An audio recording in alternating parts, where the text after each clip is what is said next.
I feel like nagtuloy-tuloy na siya into my journey into depression for a very long time after mawala si mommy. Pero masasabi kong yung years na yun, tinatawag ko silang my glory days. Glory days, ah. Hindi, kasi parang naniniwala talaga ako na pag marami tayong pinagdaanan, marami rin tayong natututunan. And parati kong trinatry na sabihin talaga sa mga tao na ang pain, ang mga masasakit na bagay, these are things na pwede nating magamit para maging stronger. And we can use it as a power and turn it into purpose somehow. And nung nagkasakit si mommy, mas nagkaroon din ng reason to stay there longer. And I feel like nagtuloy-tuloy na siya into my journey into depression for a very long time after mawala si mommy. Pero masasabi kong yung years na yun, tinatawag ko silang my glory days. Glory days, ah.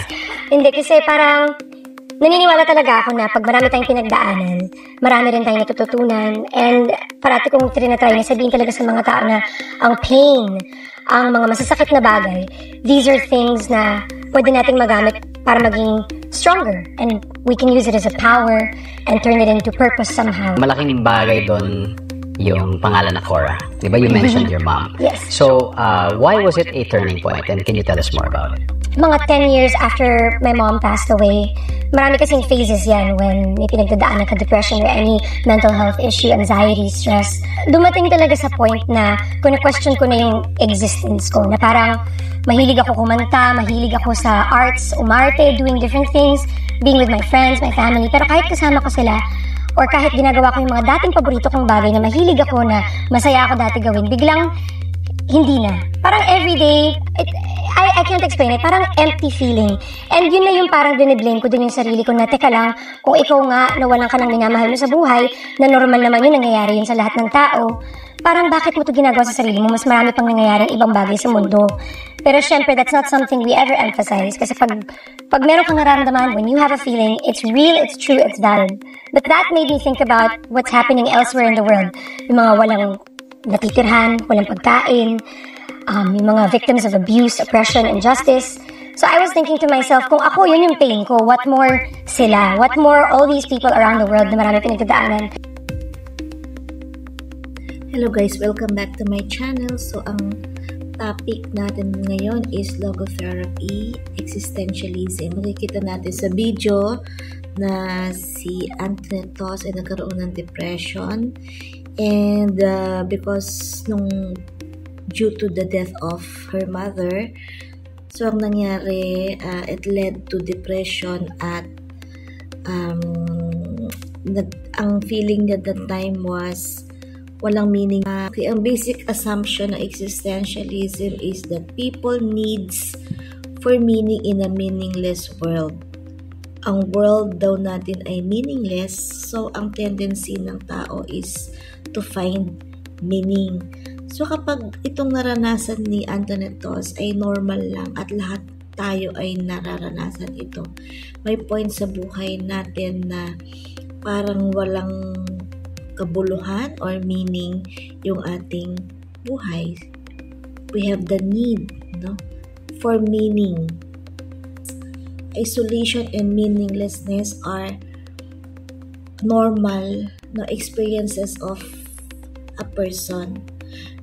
So kapag nararanasan natin itong mga to, wag tayong matakot at ito ay normal lang sa atin. So all we have to do is to find our purpose and meaning. Sabi ni Viktor Frankl, one of the proponents of existentialism, na may theory na logotherapy, sabi niya, I'm going to read, even in the most absurd, painful, and dispiriting of circumstances, life can be given a meaning, and so too can suffering. Kahit dun sa mga pangyayari sa buhay na natin, na kung saan ay pinaka-down tayo, pinaka-painful, dispiriting, absurd, we can still find meaning. Pwede tayong makakita ng meaning sa ating mga pain and suffering. Paano kaya? Ano kaya ang pwede natin gawin? By finding our purpose in life. And sa logotherapy, sila ay nag-suggest or nag-recommend ng ways on how to find our meaning. Okay, by creating something, try to be creative, try to do something that is productive, develop meaningful relationships, find purpose in pain. Naniniwala ako na walang coincidence na nangyayari sa buhay na to. Even those na pinakamasakit na pangyayari sa buhay natin ay may kahulugan or may kadahilanan behind them. Understand that life is not fair.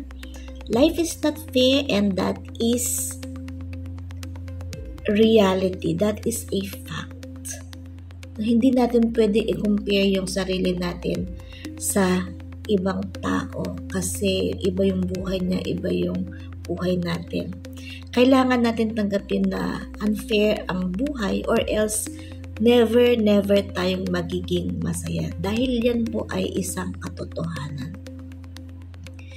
We all have the freedom to find meaning. All you have to do is to know your purpose. Find your meaning. Bakit? Tanungin mo yung sarili mo, bakit ka ba nandito? Focus on others. Tingnan nyo kung anong ginawa ni Antoinette Dos. Diba?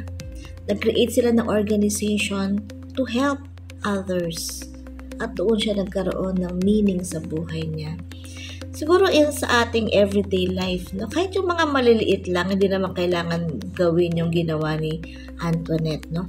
Kahit in a small way, pagtulong sa mga matanda, sa paglipat sa daan, no, pagbigay ng kahit magkano no, sa mga mahihirap, pagtulong sa ating mga magulang, pagluto, paglinis ng bahay, no?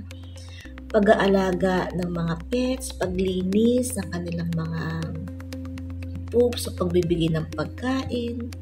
Diba? There are so many ways in finding our purpose in life. Accept the worst. Now, life is not all about flowers and beautiful things. No? Kahit yung flowers nga may tinik, and that is reality. Okay guys, so I hope you have learned something for today's video. Please like, share, and subscribe. Bye! Hello guys, welcome back to my channel. So ang topic natin ngayon is logotherapy, existentialism. Makikita natin sa video na si Antoinette Dos ay nagkaroon ng depression. And because due to the death of her mother, so ang nangyari, it led to depression at ang feeling niya that time was walang meaning. May explanation po dito na sa existentialism